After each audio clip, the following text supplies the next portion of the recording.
Hello friends. இன்னைக்கு வந்து பார்த்தீங்கன்னா எங்கே என்ட்ரி எடுக்கலாம், எங்கே டார்கெட் வைக்கலாம்னு ஒரு சின்ன டிஸ்கஷன் வீடியோ தான். ஸோ மார்க்கெட் வந்து ஓப்பன் ஆகும்போதே நான் என்னோட என்ட்ரி பாயிண்ட் வந்து பார்த்தீங்கன்னா 56,495. இதுதான் நான் என்ட்ரி ஜோனாக வச்சுருந்தேன், ரெசிஸ்டண்ட்டாக கன்சிடர் பண்ணியிருந்தேன் 56,495. தென் என்னுடைய டார்கெட்னு பார்த்தீங்கன்னா 56,222 தான் என்னோட டார்கெட். ஓகேங்களா? ஸோ இப்போ வந்து மார்க்கெட் ஓப்பன் ஆகும்போதே பார்த்தீங்கன்னா என்னோட இன்பிட்வீன் என்னோட வேல்யூஸ்குள்ள தான் ஓப்பன் ஆச்சு. ஸோ மார்க்கெட் ஓப்பன் ஆனோடனே மார்க்கெட் மேலே போனாங்க. மேலே போகும்போது நான் என்னோட என்ட்ரிக்காக தான் நான் வெயிட் பண்ணிட்டு இருந்தேன். ஸோ இருந்தாலும் நான் ரீடெஸ்ட் கொடுத்தா அதுக்கப்புறம் எடுக்கலான்னு எனக்கு ஒரு சின்ன யோசனை இருந்துச்சு. ஸோ மார்க்கெட் வந்து கீழே வந்துச்சு, திரும்ப மார்க்கெட் அகைன் மேலே போகுது பாருங்க.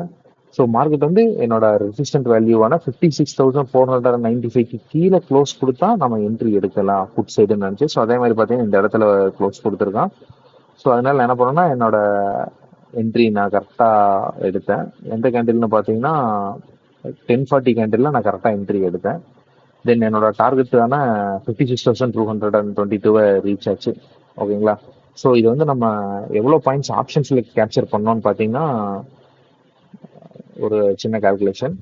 ஸ்ட்ரைக் வேல்யூ நீங்கள் 0.7 எடுத்திருந்தீங்க அப்படின்னு சொன்னால் நம்மளுடைய என்ட்ரி பாயிண்ட்டுக்கும் டார்கெட் பாயிண்ட்டுக்கும் இருக்கக்கூடிய அந்த டிஃப்ரென்ஸ் வந்து வேல்யூ பார்த்தீங்கன்னா 227.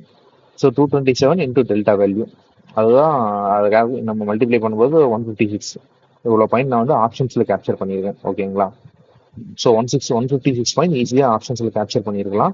நான் ஏன் 56,495 என்ட்ரி பாயிண்டாக எடுத்தேன், ரெசிஸ்டன்ஸாக வச்சேன் அப்படின்னா உங்களுக்கு நான் ப்ரீவியஸ் டேட்டாஸ் காமிக்கிறேன் பாருங்க, உங்களுக்கு இன்னும் கொஞ்சம் கூட ஈஸியாக புரியும். மார்க்கெட் வந்து எப்பெல்லாம் அந்த ஜோன்ல ட்ரிகர் ஆயிருக்கோ அப்பெல்லாம் மார்க்கெட்ல ஒரு நல்ல ஃபாலை நம்ம பார்க்க முடியுது, ஈஸியாகவே நம்ம நல்லா பார்க்க முடியுது. இங்கே பாருங்க, கரெக்டாக 56,495 மார்க்கெட் டச் பண்ணோடனே மார்க்கெட் நல்ல ஒரு ஃபால் நம்ம ஈஸியாக பார்க்க முடியுது. தென் அதுக்கப்புறம் தான் மார்க்கெட் மேலே போகிறோம். ஓகேங்களா? அது மட்டும் இல்லாமல் இன்னொரு நாள் நான் ஒரு எக்ஸ்பிளைன் காமிக்கிறேன் பாருங்க. இப்போ நல்லாவே தெரியுது மார்க்கெட்டில் வந்து இந்த வேல்யூஸ் எல்லாம் டச் பண்ணும் போதெல்லாமே மார்க்கெட்டில் ஒரு நல்ல ஃபால் நம்ம பார்க்க முடியுது. ஓகேங்களா? இதை மட்டும் வச்சு நீங்கள் என்ட்ரி எடுப்பீங்களான்னு கேட்டால் இது மட்டும் இல்லை, இன்னும் கூட கொஞ்சம் சில நல்ல கன்ஃபர்மேஷன்ஸ் பார்த்து தான் இருப்போம். உங்களுக்கு அது கற்றுக்கிறதுக்கு இன்ட்ரெஸ்டாக இருந்தால் நீங்கள் கமெண்ட் பண்ணுங்கள். நான் அப்கமிங் வீடியோஸில் நான் போட ட்ரை பண்ணுறேன். ஸோ நீங்கள் இங்கே பார்த்தீங்கன்னா தெரியும், மார்க்கெட் அரௌண்ட் 45 மினிட்ஸுக்கு மேலே இந்த இடத்துல கன்சல்டேட் ஆகிட்டு இருக்கு. ஸோ அதுக்கப்புறம் தான் மார்க்கெட் நல்ல ஒரு கால் நம்ம பார்க்க முடியுது. நீங்கள் பார்த்தீங்கன்னா தெரியும், மார்க்கெட் வந்து இந்த இடத்துல நல்லா டவுனில் க்ளோஸ் வச்சு தென் மார்க்கெட்டு கீழே இறக்கிருக்கிறாங்க.